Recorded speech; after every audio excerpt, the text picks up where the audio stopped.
Okay, this is 21. No, this is 20. I did 18 last night. My nephew was 19. This is 20. In this one, I'm going to talk about what happens after I file my lawsuit. I believe that's where I am. So after I filed my lawsuit, everybody was getting served because prosecutor, public defender, trial court administrator, all the head management people, the racists within the New Jersey, allegedly the racists within the New Jersey judiciary that I sued were served. After that, they were immediately retaliated against me. Like, to the point where, again, when I say they taught me how they don't care about the law or they don't care about policy, because anybody with common sense would know you can't retaliate against somebody who filed a lawsuit. These people don't care. I understand, and this is how they have that privilege where they think they can do whatever they want to do.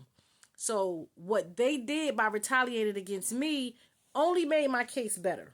I'm not arguing with you, and this is how I had to look at it, because it's I'm sitting here talking about it was stressful. I have eczema in the back of my head, like my bald spot in my hair. You know, I don't know, you know about a black woman with their hair, but my hair is long, but I'm suffering with eczema because of the stress dealing with this. So it's very, very stressful. But if they want me to be rich because they continue to violate my rights, I'm going to just continue to document it. I'm not going to argue with you about what's right. You know what you can and cannot do. If you choose to do it after I file a discrimination lawsuit against you for doing the same thing and you only doing it worse, that's not my problem. The only thing I'm going to do is hold you accountable. So here I am with a lawsuit filed in federal court, complaining about them for retaliating against me for filing a lawsuit in federal court. And they don't care. Now, my supervisor at the time, I want to give him a shout out. He was a man, and they were telling him to do stuff to me. He was like, absolutely not. He was like, she got a federal lawsuit against y'all. They wanted to send him to do it. Malcolm X said, if they will get someone who looked like us just so they could say it was one of us. He wasn't beat. It was just like the pettiest things them trying to come after me. And the icing on the cake was, now I filed it October, November, December, January, literally the day Kobe passed away, rest in peace. It went to the papers. It was on NJ.com. If you go in my videos, you'll see the article that came up about somebody suing the New Jersey judiciary. Now, it went around my drive like wildfire. Everybody was sharing it. And one young lady, I don't want to say young lady, one old hag was sending the email article to people telling them that I'm suing, whatever. And if they didn't hear about it, she told them where to get it. And it was to the point, she was harassing me because of it. She was sending text messages to people in regards to it. I got the text message discovery. And just harassing me, because the thing is, she was there for 20 years. This was her friend. So now she made it her business to pick on me and bully me because I'm suing her friend. So again, I'm not arguing with you. If you want to be part of a lawsuit, boo-boo, you get what you asked for. I literally filed a lawsuit against her because she wanted to pick on me, retaliate against me, go after my witnesses, which is witness tampering, because I filed my lawsuit. And she was telling people, if they didn't see the article online, where to get the article, sending them text messages about the article, just to the point where I filed another complaint.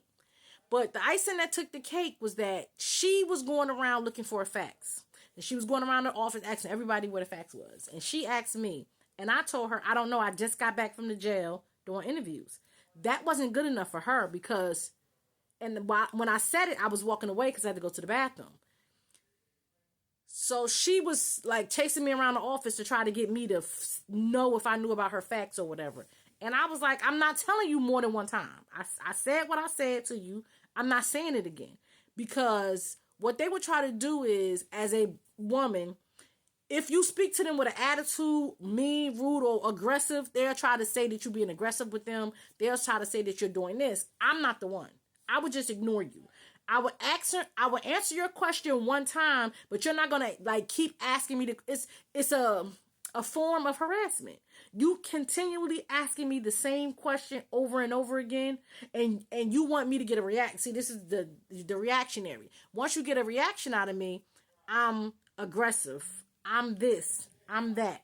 I'm a lot of those things, and it's a lot of this. It's a lot of psychological warfare.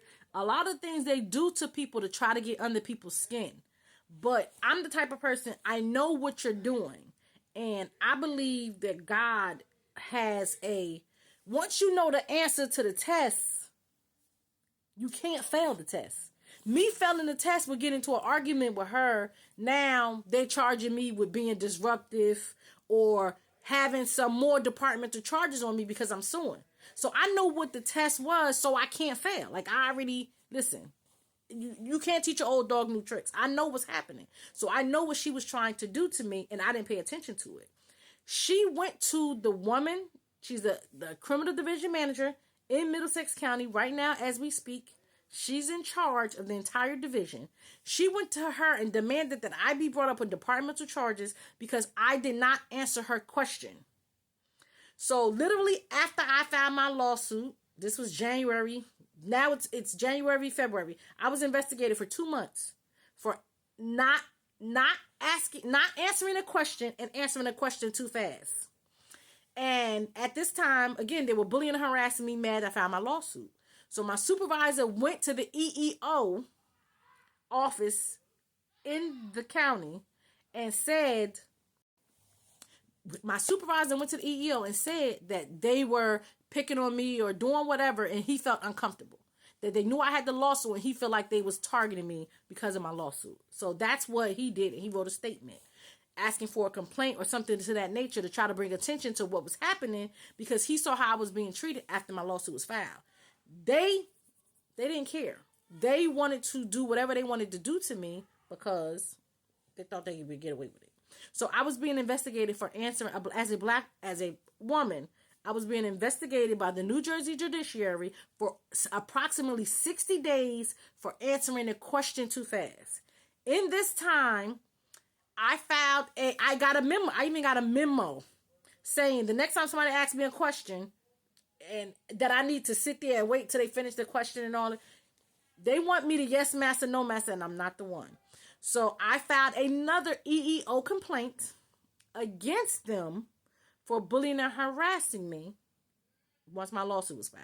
And again, every time they did something, what did Ludacris say? You move, I move, just like that. Every time they did something, I filed a complaint. I was fired and filed a complaint against them and sent it to them while I wasn't even working there.